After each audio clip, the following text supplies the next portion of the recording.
আসসালামু আলাইকুম প্রিয় গাইস। তো চলে আসলাম আপনাদের মাঝে নতুন একটি ভিডিও নিয়ে। তো আজকের ভিডিওটির টপিক হচ্ছে, তো দেখুন আমরা যারা কলামের কাজ করি, কলাম ঢালাইয়ের কাজ করি, কলামের কাজ যখন শুরু করি তখন কিন্তু আমরা যখন যে খাসিটা বান্ধি কলামে, তো মাঝখানে কিন্তু টায়ারিং দিতে হয়। তো এই টায়ারিংয়ের ক্ষেত্রে যখন ধরুন কলামের সাইজটা আপনার 10/18 ডালবেন, তো রিংয়ের সাইজটা তখন আপনার 7/15 হবে। এই 15-র মাঝখানে কিন্তু কলামে টাই দিতে হয়, টায়ারিং দিতে হয়। তো এই টায়ারিংয়ের বিশেষ একটা অর্থ আছে, সেটা হচ্ছে যে আপনার কলাম প্রোটেকশন বা স্টিল প্রোটেকশন বলা হয়। তো এই টায়ারিংটা দিতে কিন্তু অনেক মিস্ত্রি ভুল করে।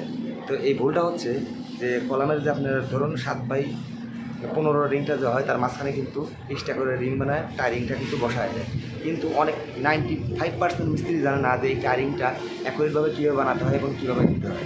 কারণ টায়ারিং বানানোর নিয়ম কিন্তু আপনার একটি রড দিয়ে, ঠিক আছে, একটি রড দিয়ে আপনার যে রডটা যে থাকে, রিংয়ের রডটা যে আপনারা কাটবেন, সেই রিংয়ের রডটা একইভাবে এক পিস দিয়ে কীভাবে টায়ারিংটা বানাতে হয় অনেক মিস্ত্রি কিন্তু জানে না। তো আজকে আপনাদের দেখাবো যে এই টায়ারিংটা একটি রড দিয়ে কীভাবে। তো এই রিংটা কিন্তু আমি এক পিস রড দিয়ে কিন্তু সম্পূর্ণ রিংটা টানছি। তো দেখুন এই পাশে কিন্তু 15, এই পাশ থেকে এই পাশে কিন্তু 15 এবং এই পাশ থেকে এই পাশে কিন্তু 7। তো মাঝখানে আমি কিন্তু টায়ারিংটাও দিয়েছি, ঠিক আছে। তো এইভাবে কিন্তু বানানো তারা কী করে, এইভাবে ডাইরেক্ট রডটা কেটে তারা কিন্তু রিংটা বানায়, মাঝখানে কিন্তু এক্সট্রা করে টায়ারিংটা দিয়ে দেয়। তো আসলে টায়ারিংটা কিন্তু ওইভাবে দেওয়ার নিয়ম না। টায়ারিংটা দেওয়ার নিয়ম হচ্ছে এইভাবে, যে ডাইরেক্ট আপনি রডটা কেটে নিয়ে তারপরে কিন্তু মাঝখানে কিন্তু দিয়ে দেওয়া। তো আমি দেখুন এখান থেকে একটা রড কেটে তারপরে কিন্তু ডাইরেক্ট দিয়ে আমি কিন্তু দিয়ে দিচ্ছি। এখানে কিন্তু কোনো জোড়া নাই, এক পিস রড দিয়ে কিন্তু আমি টায়ারিংটা এইভাবে বানাইছি।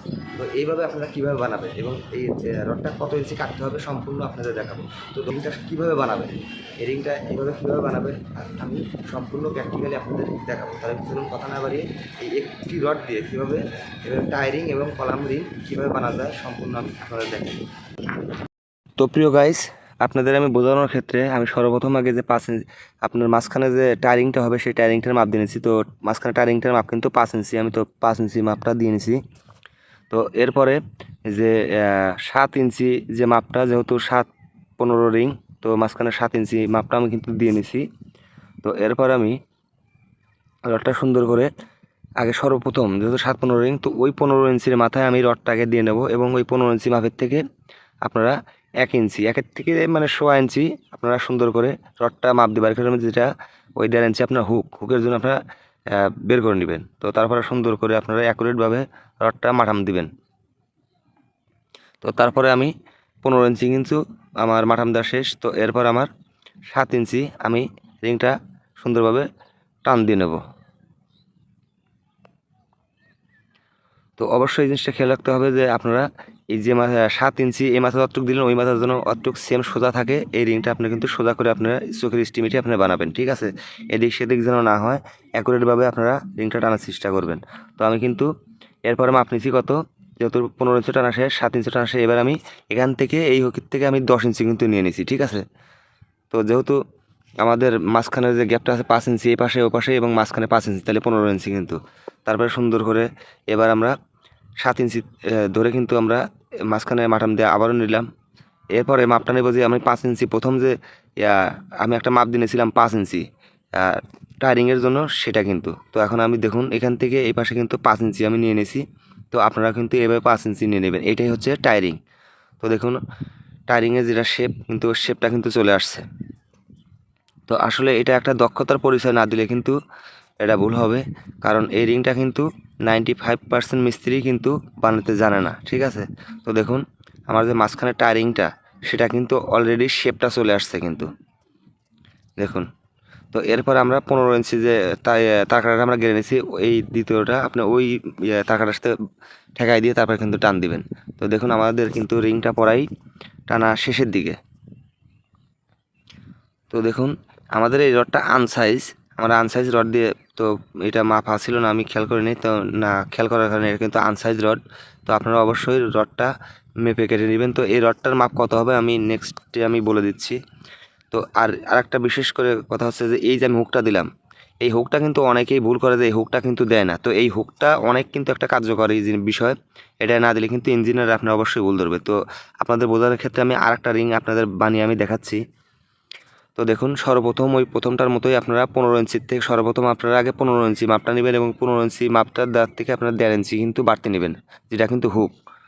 তো অ্যাকুরেটভাবে আপনারা এভাবে নেবেন। তারপরে কিন্তু 15 ইঞ্চি টানার পরে কিন্তু 7 ইঞ্চি নেবেন। এখান থেকে এখানে কিন্তু 7 ইঞ্চি আছে, আপনারা 7 ইঞ্চি জিনিসটা সুন্দর করে মাপ দিয়ে নেবেন, নিয়ে তারপরে কিন্তু রিংটা টানবেন। তো 15 ইঞ্চি টানার পর 7 ইঞ্চি আমরা টেনে নিয়েছি। তো এরপরে মাপটা হবে 10 ইঞ্চি।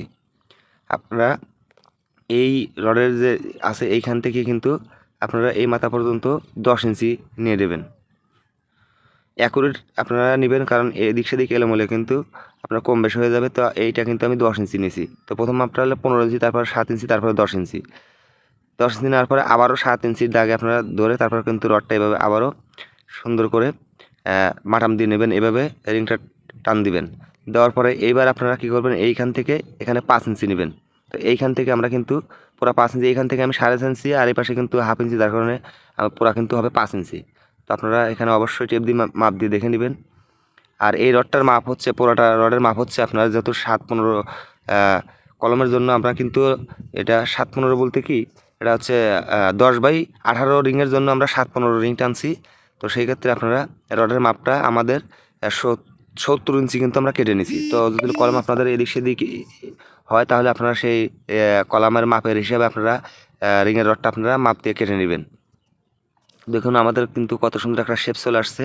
তো মূলত এটা কিন্তু টায়ারিং এবং কলাম রিং এইভাবেই কিন্তু একটা রড দিয়ে এইভাবে কিন্তু রিংটা বানাইতে হয়। তো আপনারা অবশ্যই দেখলেন যে আসলে কীভাবে বানাইতে হয়, আপনারা দেখলেন, আপনারা এইভাবে দিবেন, তাহলে আপনাদের এক্সট্রা করে কোনো টায়ারিং কলামে দিতে হবে না। আপনারা চেষ্টা করবেন এইভাবে বানানোর জন্য। এইভাবে যদি বানান, আপনারা ইঞ্জিনিয়ারের বড় ইঞ্জিনিয়ার থাকলেও আপনাদেরকে ভুল ধরতে পারবে না। তো দেখুন কত সুন্দর কিন্তু টাই এবং ইয়ার মাপটা কিন্তু হয়ে গেছে। তো এই পাশে কিন্তু 5, আর এই পাশ থেকে কিন্তু এই পাশে 5, এবং এই পাশ থেকে এই পাশে কিন্তু সুন্দর 7, ঠিক আছে। এবং এই পাশ থেকে এই পাশে কিন্তু 5, আবার এই পাশ থেকে কিন্তু 5, আর খাড়া আপনার সোজা 7, এবং লম্বা ডাইরেক্ট এই পাশ থেকে এই পাশে কিন্তু 15। তো এইভাবে আপনারা অ্যাকুরেট মাপ দিয়ে রিংয়ের রডটা কেটে নেবেন। তো এই রিংয়ের রডটা আমি বানাইলাম কিন্তু 10/18 কলামের জন্য। যদি এদিক সেদিক আপনার কলাম যদি ছোটো বড়ো হয়, তাহলে সেই হিসাবে আপনার মাপ হিসাব করে রিংয়ের রডটা কেটে এইভাবে সুন্দর করে বানাবেন। টাই এবং ডাইরেক্ট রিং এইভাবে বানাইতে হয়। তো আমাদের ভিডিওটি যদি আপনাদের ভালো লাগে, অবশ্যই আমাদের চ্যানেলটিকে সাবস্ক্রাইব করে পাশে থাকা বেল আইকনটিকে বাজিয়ে দেবেন, যাতে করে আমাদের কাজের নিত্য নতুন ভিডিও সবার আগে আপনাদের কাছে পৌঁছায়। আর কাজের নিত্য নতুন টিপস আপনাদেরকে আমি দেওয়ার চেষ্টা করব। সবাই ভালো থাকবেন আশা করি। এইখানেই আজকে আমাদের ভিডিওটি শেষ করছি। সবাই ভালো থাকবেন। আসসালামু আলাইকুম।